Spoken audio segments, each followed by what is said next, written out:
Magandang araw na naman mga bossing. Boodle fight malala ang hatid sa inyo ni Boss King. Samahan nyo ko, let's go!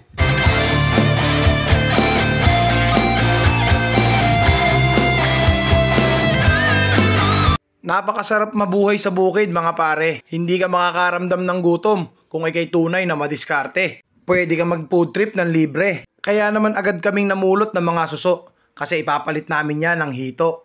Food trip na libre, sino ba naman ang aayaw? Kaya naman rekta na kagad kami sa hituan ng aking bayaw.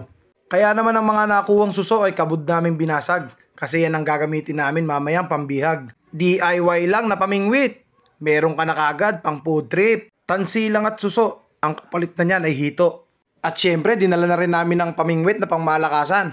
Para ang paghuli sa hito ay mabilisan. Kasi tumataas na yung araw, kailangan naming abutan yung tanghalian. Syempre, ang inyong Boss King ay sumubok din at hindi magpapatinag.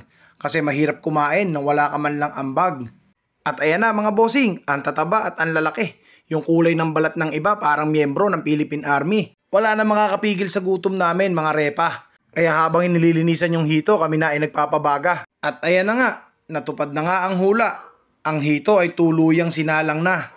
Hating magkakapatid mga boss ko. 5 hito, saktong-sakto. Tig-isa sila sa akin yung 3. Biro lang naman, para sa lahat yan. Habang iniihaw, ating papahiran. Para mas maging mabisa sa labanan. Toyo, kalamansi at paminta. Ayos na. Tapos gawa tayo ng mabisang sausawan. Nilagang sampalok at bagong. Tapos sibuyas, kamatis at bagong. Iibabaw natin sa inihaw na talong. At ayan na mga bossing, ready na ang ating pagkain. Isang malalang food trip dito lang sa bukid.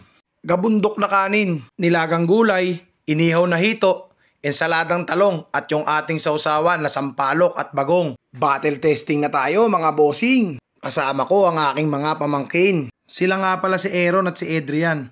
Hindi rin magpapahuli sa food trip na pangmalakasan. Yung ultimate bite isi-set up na natin mga bossing. Yung little bit of everything. Kita nyo naman yung dakot mga repa. Sinlaki na naman ang ulo ng pusa. Tapos subong malala.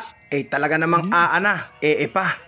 Balik tayo sa kainan. Yung sausawan, nakalimutan ko silihan. Pampabisaya sa labanan. Yung ganitong buhay, talaga namang ayos na. Yung kakain ka ng masarap, tapos wala ka pang problema.